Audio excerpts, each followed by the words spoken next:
Boa tarde, Bahia. No ar, encontro marcado. Hoje nós temos a grata satisfação de receber a doutora Suzana Lira. Ela é neuropsicóloga, mas com uma especialidade muito grande nessa área muito ligada à neurologia. Dentro de instantes.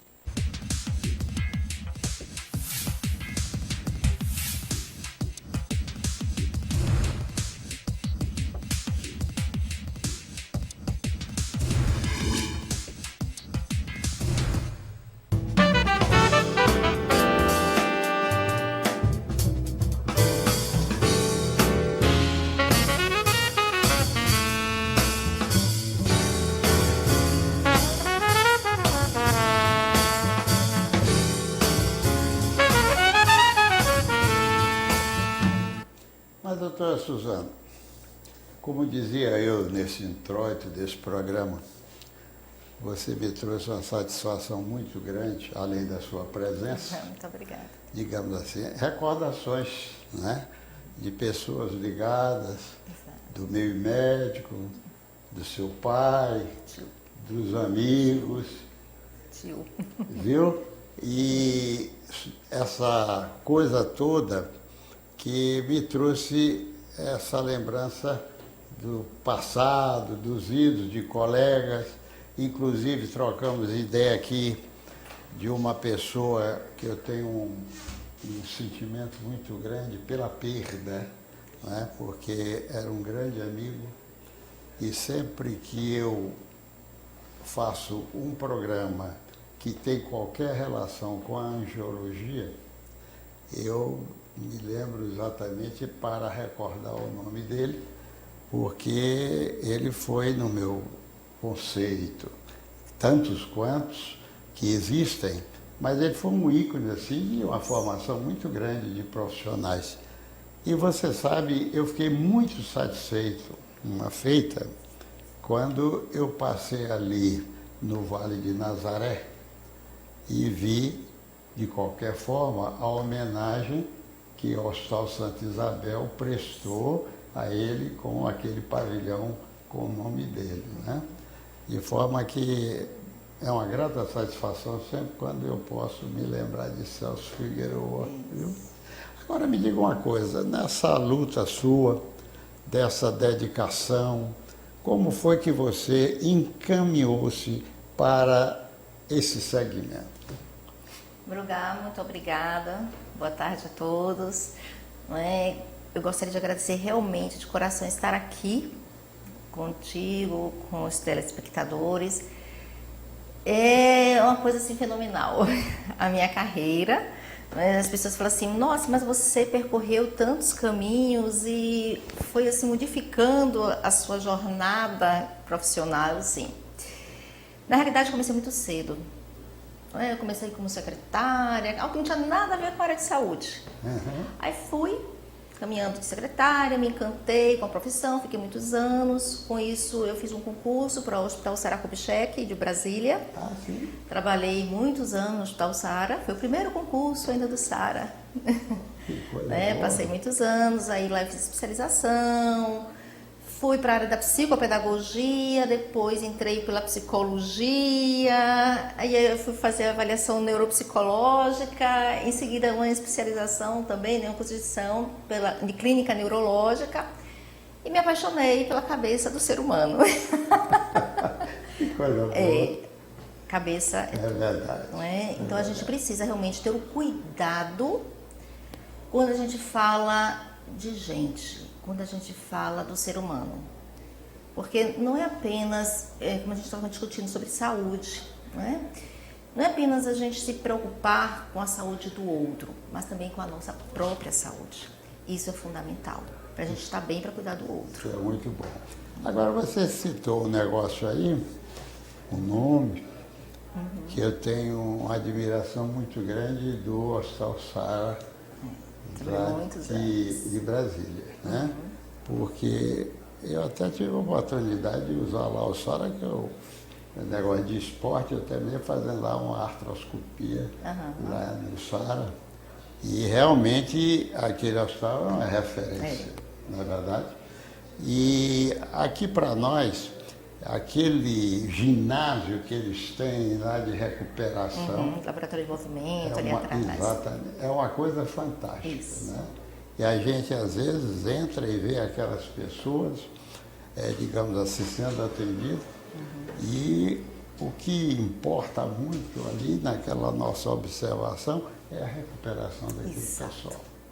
E você é uma testemunha do que realmente acontece na Centro do Sara, né? E sempre gostei, porque eu sempre fui pela área eu trabalhava com crianças com lesão cerebral. Então, desde cedo eu gostava de lidar com o indivíduo na sua capacidade mental.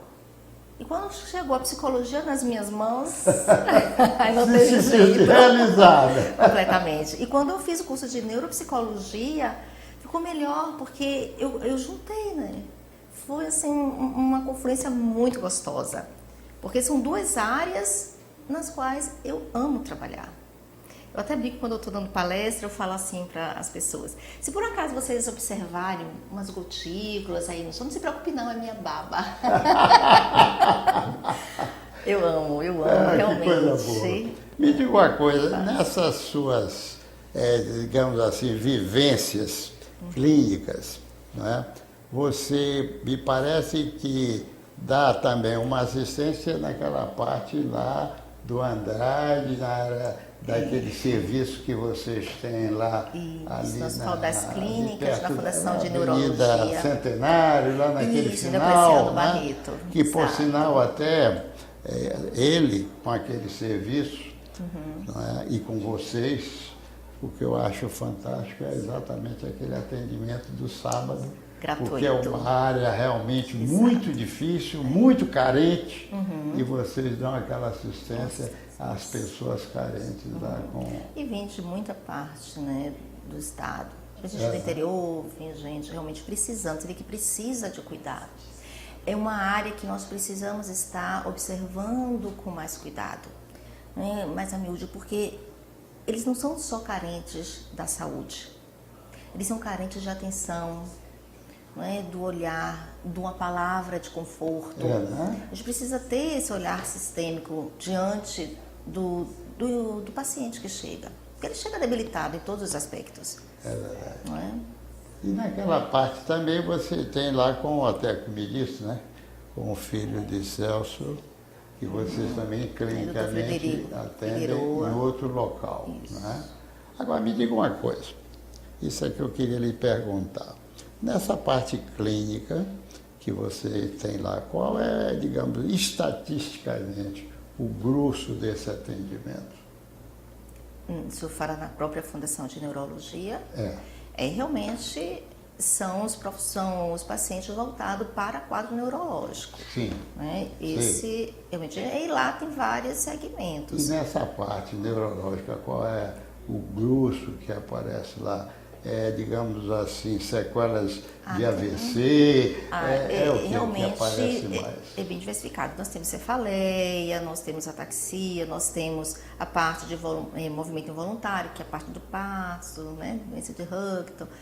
Temos neurotoxomose, ambulatório de clínica geral, no caso da neurologia geral. Então, assim, o segmento realmente é variado.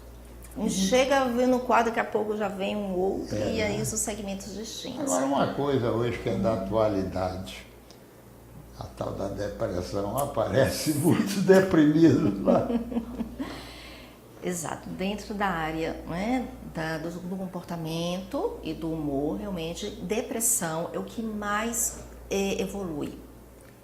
E nós percebemos que tem algo também ligado a estresse. Não é? O estresse, eu diria assim, a depressão e o estresse estão aqui, ó. Não é o mal, mas os males do século. Depressão. Nós estamos falando em depressão. E qual é, digamos assim, um índice, digamos assim, de recuperação desses deprimidos que aparecem? Porque a depressão é uma patologia hoje muito complicada, inclusive para a recuperação, me parece. Vamos primeiro falar o que é depressão. Fale, claro, Pode ser? diga. Com certeza, os telespectadores têm que Estar poder atentos, entender. né? Estar atentos. Bom, o que é a depressão? A depressão é um rebaixamento no humor, é uma doença. A gente não pode esquecer. Não é simplesmente a tristeza. Nós temos a depressão como um quadro crônico, pode se reverter a quadro crônico se não for tratada. Então, a depressão em si, muitas vezes a pessoa não percebe que está com depressão. Por quê? Porque aquela tristeza, aquela falta de vontade de sair, parece que a cama puxa o indivíduo, sabe? Tem um peso, assim, eu falei, não saia daqui, aquela relação íntima, indivíduo-cama. Mas fora brincadeira, a depressão precisa ser tratada. Não é? Por quê? Porque é uma patologia, como o senhor bem colocou. Entendi. Tem a depressão leve, tem a depressão maior, né, a depressão mais grave, tem a distimia, que é uma outra patologia, mas que está, né, vindo com a depressão realmente. Temos o transtorno afetivo bipolar, que também tem a depressão dentro do próprio transtorno. Então, assim, a depressão em si é uma patologia no qual precisa de cuidados médicos e psicológicos. Não é? Porque ele precisa ser tratada de forma medicamentosa. Por quê? Porque se a gente não tratar dessa forma a depressão, ela pode se tornar crônica. E a doença crônica, ela é muito difícil, né, de se trabalhar. Por quê? Porque requer cuidados, requer um tratamento prolongado por muitos anos. Então a gente precisa ter esse cuidado. E mais ainda, a depressão a gente está vendo em crianças, em jovens, em adultos e em idosos. Eu ia exatamente lhe perguntar a faixa etária que vocês tinham lá na clínica também. E é incrível, sabe, doutor Luiz? A depressão, lá no consultório, eu já vi crianças com depressão. E muitas vezes a mãe e o pai não percebem. Muitas vezes acha que aquela criança, mas ela é um anjinho. Ela é quietinha demais. Não. A criança pode estar em isolamento, como também pode ser aquela criança irrequieta, aquela criança agitada. Isso também pode ser um sinal de depressão. Como temos também no adulto. Uma alegria pode ser uma depressão por trás. Aquela alegria exacerbada. Eu faço 1000 coisas ao mesmo tempo. Isso aí é uma atitude de defesa no qual está escondendo uma patologia aí, que no caso seria a própria depressão. Então, o nosso olhar ele precisa ser um pouco mais cuidadoso com relação a isso. Crianças de 3, 4, 6 anos entrando em depressão, não é? E nós temos assim aquela depressão mais leve, que não chega a ser a depressão em si, uma fase anterior à depressão, onde as pessoas, por passarem por alguma perda, não é? Ou um luto, ou uma separação, um vestibular, que hoje os adolescentes também, né, enfrentam, não conseguem passar, deprimem, mas logo em seguida, passando esse período de luto, esse período de afastamento, eles se recuperam e saem. Então, isso a gente não pode caracterizar uma depressão. Tá? Agora, você falando isso, eu tive uma curiosidade. Como é, por exemplo, essa idade tão precoce que aparece essa depressão, como é que os pais detectam que alguma coisa está acontecendo para levar esse paciente a vocês, ou se aquilo às vezes ocorre por observação de estranhos, que pode Muitas realmente, vezes. talvez, Exato. dar, digamos assim, uma indicação que aquela criança tem alguma coisa. Como é que funciona? É difícil detectar, né? Na maioria das vezes. Por quê? Porque muitas vezes o pai e a mãe estão ali acostumados, não percebem. E a escola é que às vezes sinaliza. Até o próprio déficit de atenção, né, aquela dificuldade de aprendizagem, pode estar voltada para o processo de depressão. Então, geralmente a escola sinaliza para pai e mãe. E a partir daí é que eles começam a procurar. quando não procuram logo, de imediato, o pediatra, vão para o neurologista. Esquecem que existe o psiquiatra infantil, que é quem cuida, a psiquiatria que cuida, né, das alterações do comportamento e do humor. Entendi. Não é o neurologista. Então, a partir daí é que eles encaminham ou para fazer um processo psicoterápico, né, ou realmente para fazer uma avaliação com um psiquiatra infantil. Na criança e no adolescente é um pouco diferente do adulto, ok? A gente percebe que a prevalência está nas mulheres, 2 vezes mais do que o homem. Mas também tem crianças e idosos, que também existe uma carga boa aí, né? A criança, muitas vezes, ou ela se agita demais, ela dá indícios de dificuldade de aprendizagem, um fracasso escolar, como também aquela criança, como eu falei, boazinha, ela está muito isolada, você, por que ela está assim? Aí que começa a despertar a atenção no pai, na mãe, no cuidador em si, né? Às vezes um vizinho, uma avó, um tio, um parente mais distante, mas aí percebe, existe alguma coisa com essa criança, e aí nos procura. A gente tem que lembrar que, como eu falei, que é uma doença, né, a depressão, ela pode ser de causa genética, tá? Neuroquímica, existe uma depressão de neurotransmissor, social, ambiental, familiar, então a gente precisa, e psicológico. Então a gente precisa estar elencando tudo isso para verificar o que está causando essa modificação comportamental nessa criança ou nesse indivíduo. A partir daí é que a gente vai verificar, a gente vai olhar com mais cuidado o comportamento, o humor daquele paciente, né? Sempre levantando as hipóteses diagnósticas para a gente poder identificar melhor as causas. Se realmente é ou não uma depressão se instalando ali. Agora me diga uma coisa, e nessa idade tão precoce, a recuperação, como é que vocês conseguem o resultado satisfatório?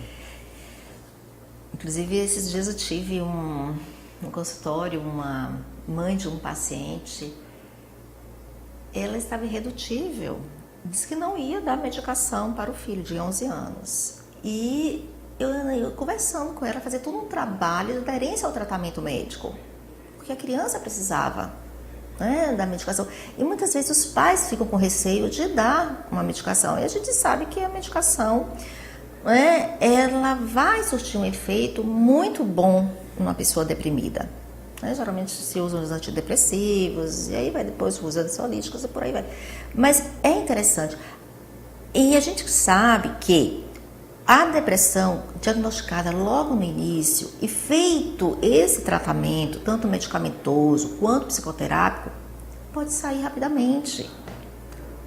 Agora, se a depressão ela não for tratada adequadamente, o que vai causar? A cronicidade. E aí é muito mais difícil. Precisamos estar atentos às mudanças comportamentais, sempre.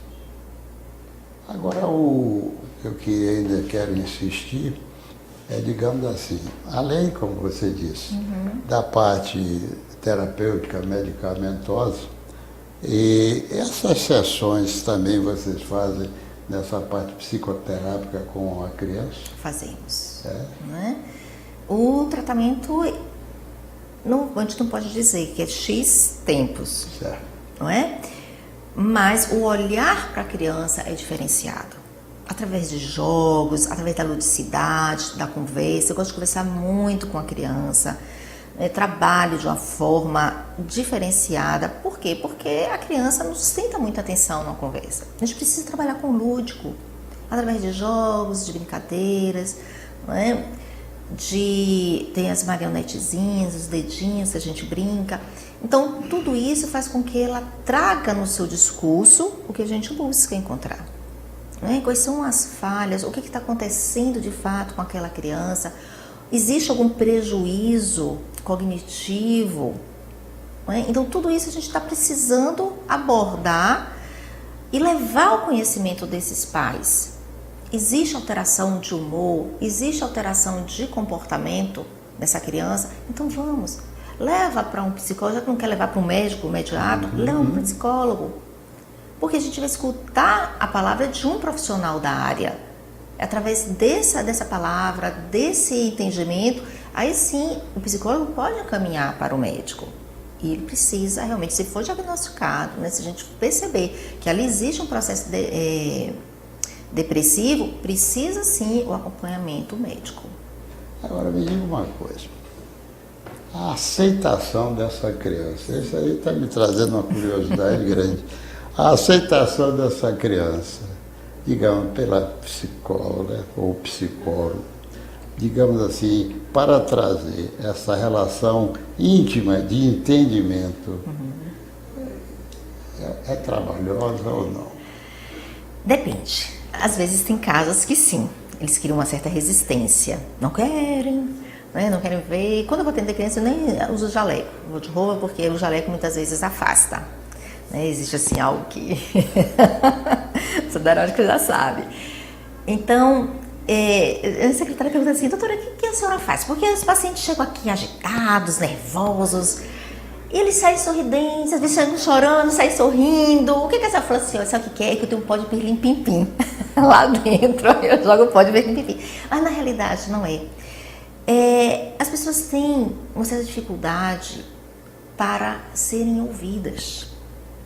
E essa criança, muitas vezes, também tem a dificuldade de ser ouvida por pai, por mãe, por conta do dia a dia, que é muito corrido, não é? Então, quando você chega, você dá uma atenção para aquela criança e através da ludicidade que toda criança gosta, não é? É pintura, nós temos tinta, lápis de cera, giz de cera, então a gente trabalha com tudo aquele recurso que a criança gosta, que é o lúdico.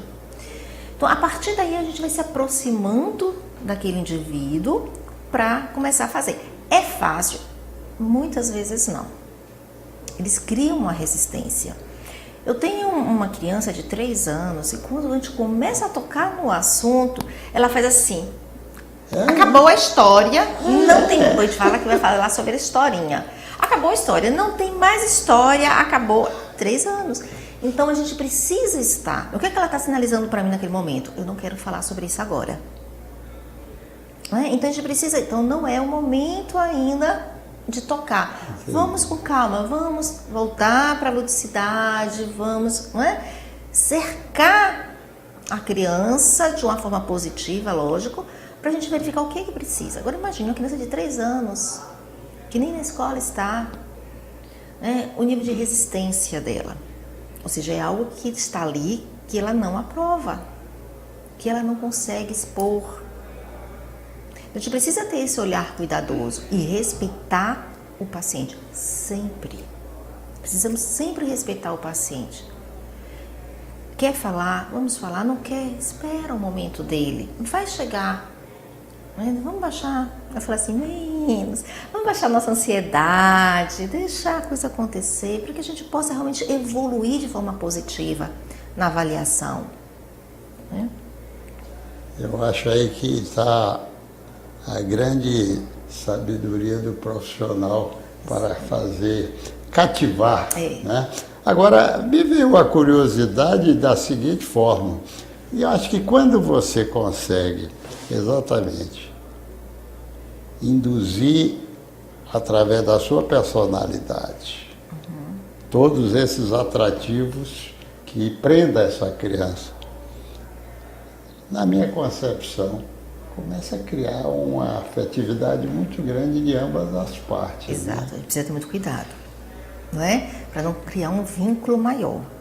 Até isso nós precisamos também estar atentos. Por quê? Porque vai causar uma dependência. E não é isso, não é esse o propósito da psicoterapia. Não é causar dependência, mas criar condições favoráveis para aquele indivíduo realmente possa lidar, com suas limitações, com o dia a dia, possa criar nele elementos que o sustentem diante da vida, que criem um lastro emocional satisfatório para ele lidar com isso. Com suas dificuldades, com suas limitações, com seus problemas e saber superá-los. Eu costumo falar para os pacientes o seguinte: quando a gente tem um problema, se a gente tem esse problema como obstáculo, a gente recua. Se a gente tem esse problema como desafio, a gente vai. É minha meta superar. Então, é verificar o problema como desafio, porque aí a gente impulsiona. Nós fazemos o quê? Motivação. Então, é justamente isso. É provocar o indivíduo a olhar para si e saber superar suas limitações. O que eu vou fazer com minha limitação? Eu tenho isso. Eu estou assim nesse momento. O que eu posso fazer com isso? Não é? E é como fazer.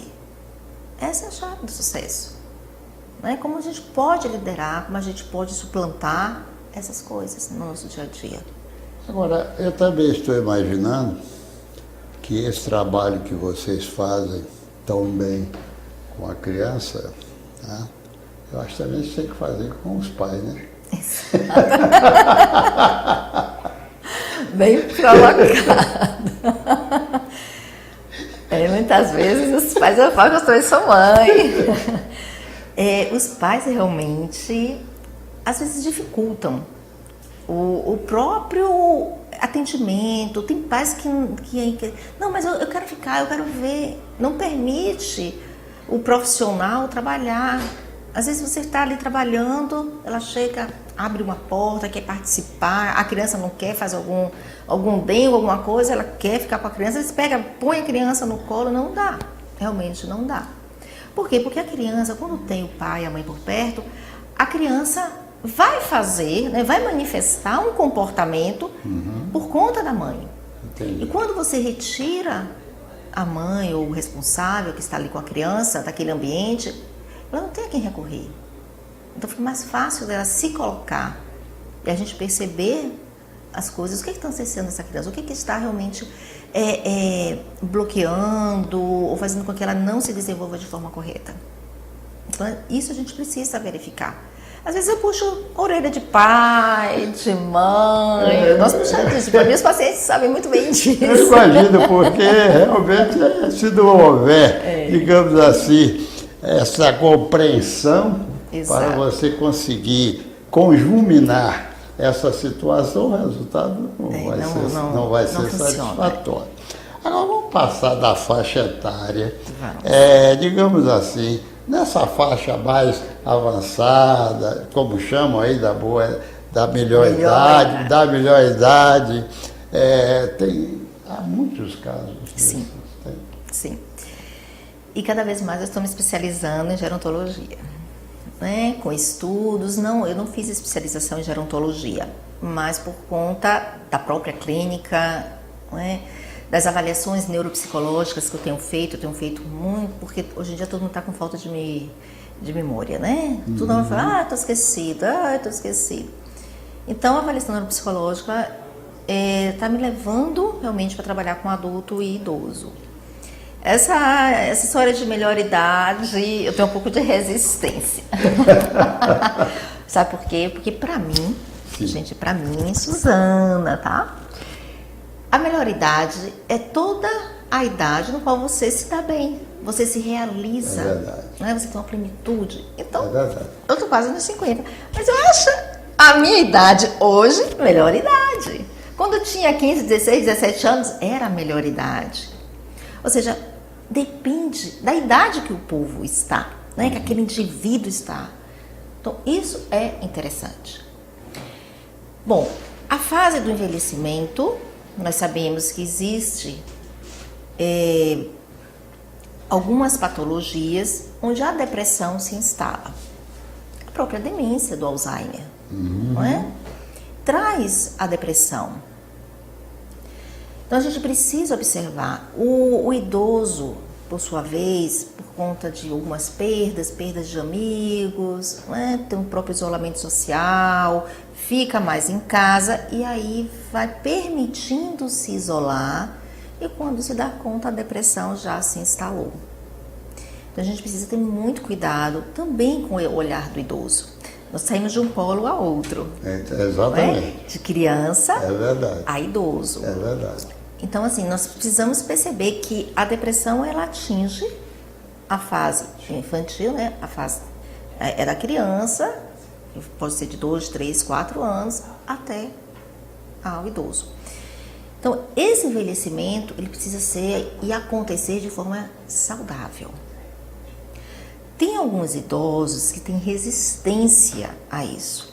Tem resistência a procurar se inteirar com a tecnologia da informação, né, com o computador, com a internet. Tem resistência a encontrar alguém, né, amigos, e participar de encontros sociais, encontros de igreja, querem ficar só em casa. Eu chamo de água morna. Né, gosto da água morna. Tem idosos também que não se permitem namorar. Eu falo, oh meu Deus, é tão bom, não é? Quando a gente namora, a gente se abre, se liberta. Liberta que é o outro. Eu quero estar com alguém que me compreenda também. Por quê? Porque muitas vezes o filho está ali atrelado às coisas, e geralmente são os netos que estão dando atenção aos idosos. Não é? Por que não ter alguém do teu lado, um companheiro, uma companheira, para conversar? Né, para sair, para dançar. Dançar faz tão bem. Hoje tá jogar tênis. Muito isso, né? Hoje tem muitas, digamos assim, comunidades que fazem isso para poder fazer essa agregação, né? Não sair para o isolamento. Agora, você tocou num ponto, eu não sei se ou foi levado a vida a um desenvolvimento, um progresso, ou se foi o conhecimento que se tornou mais fácil de diagnosticar. Mas o que tem se visto é que o Alzheimer tem aparecido em grande quantidade hoje, não é verdade? Então, não sei bem se já se pesquisou o que é que ocorreu, porque é muita coisa que no passado não tinha diagnóstico e as coisas aconteciam.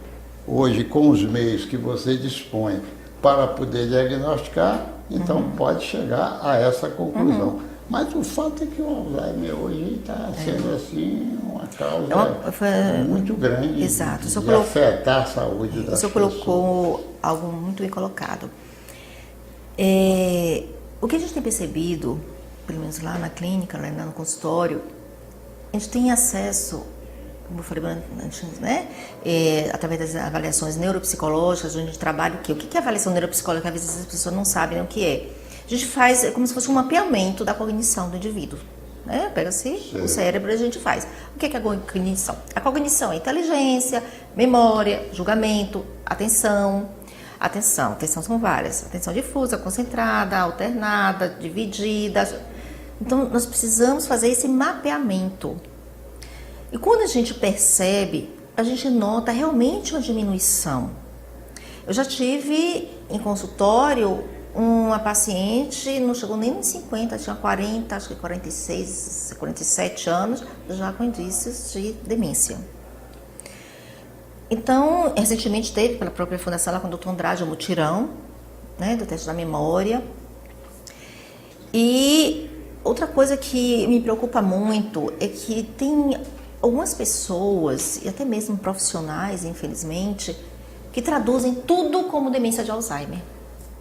E às vezes não é. E a demência de Alzheimer, que por ser, né, do convívio de todo, o conhecimento de muita gente, por conta da internet, essas coisas, ao alemão chegou. Entendi. E a gente leva tudo como se fosse demência de Alzheimer. E nós sabemos que tem muitas demências. Temos demências opélicas, demências de corpos de Levy, demências por doença de Parkinson, doença de Huntington, né, de lobo frontal, vascular. Então, existem várias demências. E, muitas vezes, os próprios sintomas e os sinais que os pacientes trazem se confundem com a demência de Alzheimer. Então, a gente precisa ter muito cuidado quando a gente vai realmente falar demência de Alzheimer. Ele tem demência de Alzheimer. E para o senso comum, que não entende dessas demências, dessas outras possibilidades, esqueceu, está com Alzheimer. Andou esquecido, é Alzheimer que está chegando. Então, a gente precisa ter esse cuidado. Muitas vezes o próprio, né, um acidente vascular cerebral, isquêmico, faz com que a pessoa realmente venha a ter um processo de prejuízo cognitivo, né? Dependendo da área afetada. E aí o que acontece? O Alzheimer está chegando, quando na realidade não é. E outras coisas, muitas pessoas jovens andam esquecidas, muito esquecidas. E aí quando chegam no consultório, eu falo, doutora, eu estou esquecendo, eu estou com demência, meu Deus. Veja bem, uma mãe tão preocupada que trouxe um menino de 11 anos, preocupada que estava esquecendo muito, achando que era demência. Para vocês entenderem o que uma coisa séria, a gente brinca, mas é sério. Eu costumo, né, dar leveza às coisas. Mas veja bem, então, quando a gente se percebe isso, existe realmente um prejuízo, uma atenção, e a memória está tranquila. Quando a gente faz toda a testagem, a gente percebe a memória está médio superior, médio. Eu falei, como que essa pessoa, né, está em processo de declínio cognitivo? Aí quando você vai ver, é a atenção. A atenção concentrada dela não está boa, está em prejuízo ou com rebaixamento.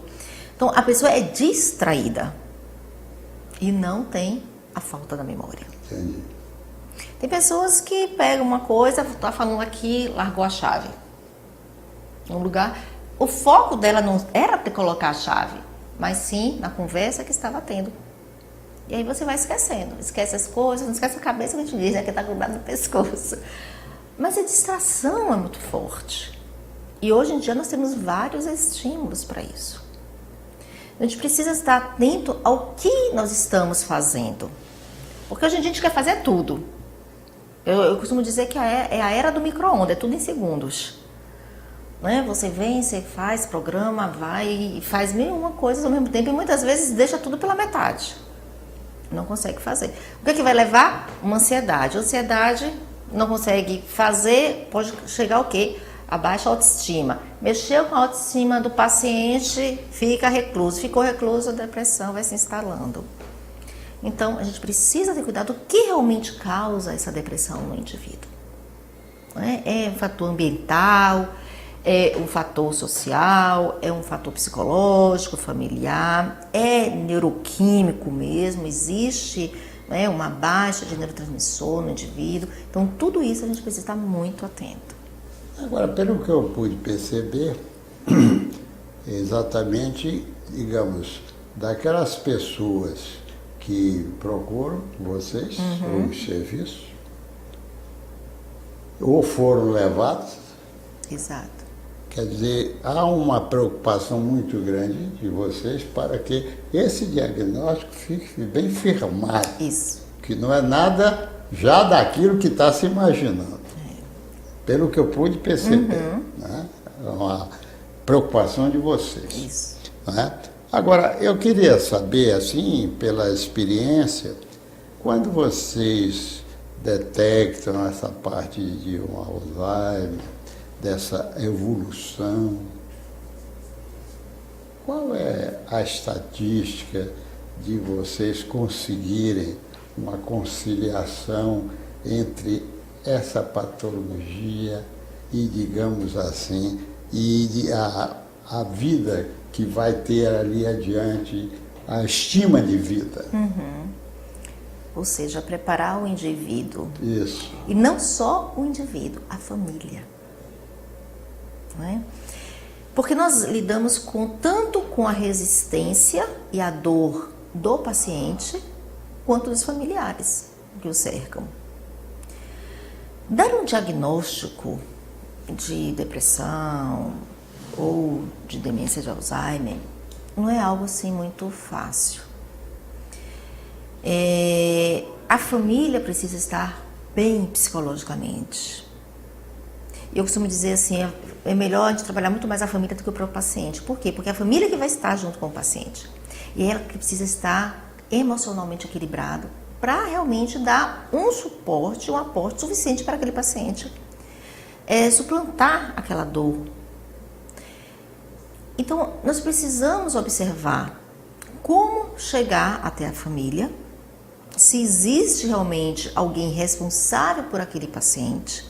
Porque muitas vezes chega Lá no consultório é um filho, mas o filho só leva. O filho não participa do dia a dia. Quem participa do dia a dia é o cuidador. Então, o cuidador é que tem que ir. O filho vai só para passar a informação, mas a informação principal é do cuidador. Recentemente, no 2022 passado, nós fizemos um congresso voltado para o idoso, onde nós abordamos várias coisas. Falamos sobre a depressão no envelhecimento, falamos sobre a demência de Alzheimer, as perdas sensoriais no idoso, a nutrição do idoso. Então, tudo isso foi colocado nesse congresso, que é o Conviver. O que a gente estava pensando? É justamente isso. Levar essas informações não só para o paciente, para o idoso, mas também para os cuidadores e familiares. Então, o cuidador, o familiar, tem um papel muito importante quando a gente vai dar esse diagnóstico, quando a gente vai falar para o paciente o que está acontecendo com ele. A primeira coisa que eles perguntam é assim, tem cura? E quando a gente sabe que não tem uma cura, eu acho que fica mais leve se a gente fala assim, por exemplo, eu mesmo falo. Eu falo assim, vamos lá.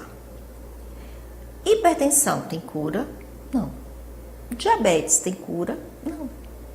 Mas precisamos saber conviver com a patologia. Através de quê? De mudança de hábitos, mudança alimentar, a medicação, que vai fazer parte do dia a dia, um apoio psicológico para aquele indivíduo e dele ver melhor, de se conhecer, como eu falei no início, as suas limitações. Eu gostava muito de pular, de paraquedas, de fazer saltos em trampolim, de pular corda, de descer montanha-russa. Mas hoje meu estado não me condiz, não me proporciona mais isso. Eu posso ter uma depressão? Sim, posso. Mas eu preciso entender que hoje a minha condição física não me permite mais pular de paraquedas, não me permite mais andar de montanha-russa, não me permite mais pular corda. O que eu posso fazer então? É essa a chave. Quando a gente conhece o nosso corpo, o que está acontecendo com ele, faz com que eu melhore a minha qualidade de vida. E muitas vezes precisa do aporte psicológico. Porque o indivíduo não consegue sustentar isso sozinho. Eu queria até lhe fazer um pedido. Pois não?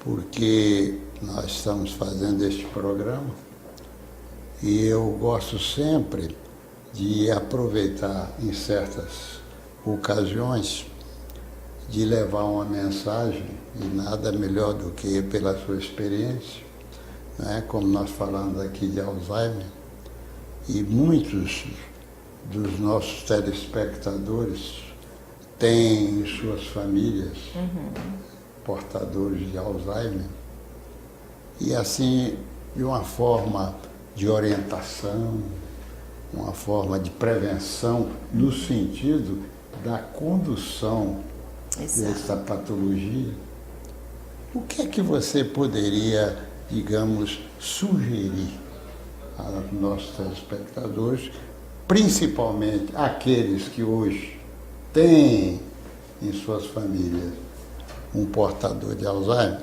desse comportamento? Como é que você orientaria esse pessoal nesse contexto? Em linhas gerais. Gerais, claro, lógico. Às vezes eu falo mais da condução da patologia mesmo, Não, ou a instalação da depressão? Mesmo, da condução, do convívio, tá. Entendeu? Uma das coisas que eu gosto sempre de colocar é atenção e paciência. Quem tem idoso tem que ter paciência. Tem que mostrar o quanto ele é querido e quanto aprende ainda com ele. Qual é a história de vida? O subtema desse congresso era país sem livro, um país sem história, país sem idoso, um país sem memória. E exatamente isso. O idoso é uma memória ali, uma biblioteca ambulante. Você não precisa de enciclopédia. Pega um idoso, procura saber, porque ele vivenciou tudo aquilo. É algo vívido. Então, precisa ter muita paciência com aquele idoso. Não desloque ele, porque assim, tem 2, 3 filhos, essa semana vai estar papai ou mamãe vai estar comigo, semana que vem vai estar com o titico. Não tá com... E o idoso vai passando de casa em casa e vai perdendo suas referências. Então, deixa o idoso naquele cantinho dele, mas dê atenção, converse. Não é? Trabalhe, e precisa ter uma equipe multidisciplinar ali, não é? Para tratar daquele paciente. Então, a gente precisa ter esse olhar cuidadoso. Acima de tudo, traga informações que ele gosta. Não vamos trabalhar, se ele gosta de um determinado cantor, lembra? Vamos colocar aquela música. Trabalhar a autoestima daquele indivíduo é muito importante. Tem uma frase, né, não sei, acho que é de Superior, não me lembro, diz assim: entortada pelas dificuldades da vida, a palmeira encontra sentido para viver. O que dizer daqueles que por uma unha encravada aposentam um sorriso? É o que eu trago na minha vida. Então, a partir daí, eu consigo. Ora, ali eu tenho algo que realmente me desestrutura. Não é? O idoso, geralmente, com Alzheimer, ele perde as referências de memória de curto prazo. Né? A memória de trabalho vai perdendo com um pouco, e vai mantendo o quê? A de longo prazo. Então, essa memória, vamos estimular no idoso. Vamos trazer realmente fatos da vida dele, do cotidiano, o familiar. Chega e evita dizer: papai, mamãe, a senhora acabou de me falar isso. Porque isso para ele é horrível, porque ele não tem essa referência. É verdade. E aí ele pode deprimir também. É verdade. Não é? A gente precisa ter esse cuidado. É o gostar, é o tocar. O idoso muitas vezes está relegado, né? Está para lá, isolado, em um canto da casa. Vamos pegar esse idoso, vamos levar no shopping. O que mais tem hoje é condição para o idoso se divertir, para o idoso sair. Né? Hoje nós temos turismo voltado para o idoso, nós temos hotéis, apartamentos, nós temos a própria clínica, não é? A clínica que eu falo, a geriatria, gerontologia, esse olhar voltado para o idoso. Então, para o idoso hoje tem muita coisa. Então, a gente precisa estimular essa busca, essa vitalidade que ainda está no idoso e que muitas vezes ele crê que não. Por quê? Porque os familiares colocam isso para ele. Não pegue mais nisso, não faça, porque vai para a cozinha e começa a tolir ele de muitas coisas. Depois você reclama: papai e mamãe não querem sair, papai não vive fora do quarto. Lógico, se os próprios filhos não permitem que eles cheguem para fazer alguma coisa, não instiguem, não estimulem ele, né, a fazer essas coisas. A gente precisa ter esse olhar. Isso aí foi muito bem. Eu acho que você explicitou com muita propriedade essas recomendações que realmente os resultados são satisfatórios. Você citou um negócio aí que eu achei interessante e que se diz isso com muita facilidade. Mas você já me disse isso, já falou isso. Exato. Então, aí veio uma reprimenda para que isso não ocorra.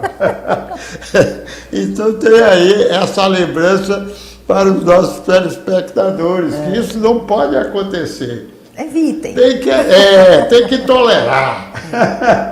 Aceitar isso aí como se realmente não tivesse acontecido. Porque é uma fase da vida. Verdade. Se a gente for levar, não é, e fazer um comparativo, o idoso com a criança, o que o pai fazia com a criança? Não mexa, não pegue, não faça.